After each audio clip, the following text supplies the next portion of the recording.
depuis 15 heures, on fait face à un premier départ de feu, puis un second départ de feu à 16h30 à proximité de l'autoroute A6 entre Fontainebleau, Achères-la-Forêt et Noisy-sur-École. À l'heure où on se parle, le feu a sans doute dépassé la centaine d'hectares de forêt brûlée. Il continue de se propager en direction du sud-ouest et on a plus de 120 sapeurs-pompiers mobilisés ainsi que des moyens aériens qui sont venus en renfort sur ce chantier très virulent.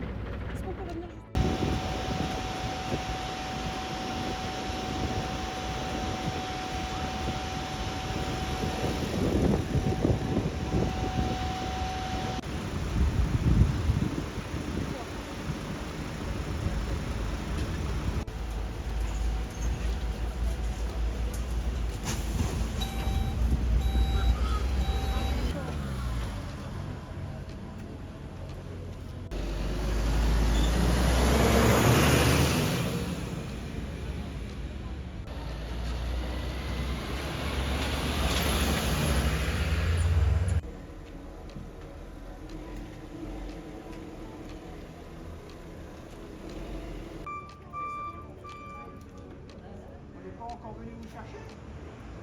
Voilà. 2h du mat, 2h, 3h, 3h, 4h, ainsi de suite. Pourquoi qu'il y ait quelqu'un. Un quart. Alors non, j'ai plus que et en plus, moi j'ai encore.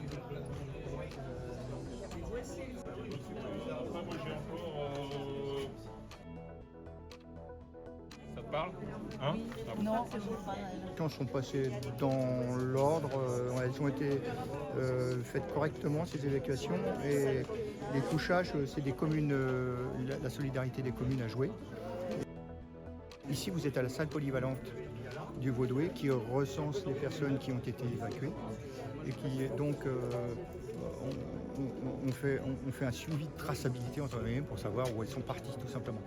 Et on s'assure que toutes les maisons ont bien été évacuées. Voilà.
C'est une situation exceptionnelle puisque c'est la première fois que des avions bombardiers d'eau larguent sur la forêt de Fontainebleau. On est habitué à s'entraîner avec ces moyens, mais c'est vraiment la première fois qu'ils sont mis en œuvre de façon opérationnelle sur un feu. Et c'est la virulence du feu qui l'impose.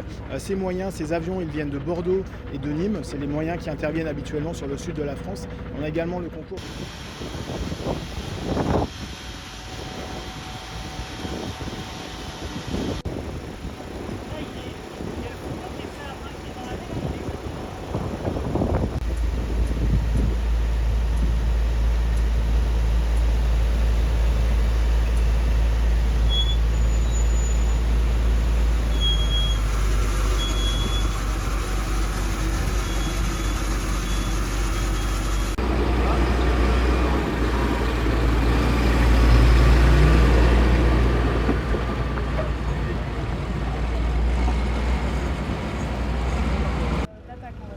Alors ce feu il est particulièrement complexe à combattre, d'abord de par le vent qui le pousse dans un massif forestier qui est très rocailleux, très complexe d'accès, même si on a des pistes un peu partout qui permettent aux touristes de s'y promener.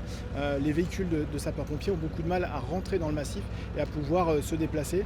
Et enfin, le fait qu'on ait une forte présence de rochers avec un dénivelé dans la forêt fait que les pompiers ont du mal à établir les tuyaux avec une végétation qui est très dense et très sèche également en ce milieu de canicule rouge depuis quelques jours et quelques semaines déjà.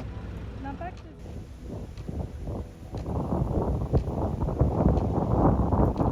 La gendarmerie qui est venue à la maison vers les coups de 20h, 21h pour nous demander d'évacuer. Donc j'ai évacué, je me suis réunie au centre-ville du village.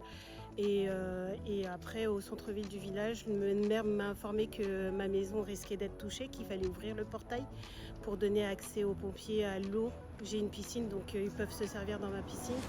Et s'il y en a besoin, de chez moi. Et en fait, il y a plein de pompiers, plein de camions de pompiers autour de chez moi. Donc rassurée qu'ils soient là, mais un peu inquiète quand même vu l'ampleur des dégâts. Ça fait 13 ans que je suis là et c'est la première fois qu'on est confronté d'aussi près. Et même d'aussi loin en fait. Ça fait une éternité que je suis là et qu'on a toujours vécu tranquille. On est dans un village de 750 habitants, donc on se connaît presque tous, quoi. Les feux de forêt, on imagine ça plutôt dans le sud, j'imagine. Avec le réchauffement climatique, il fallait sans douter que ça allait se rapprocher de l'Île-de-France et vu la densité de population, ça peut partir de n'importe où.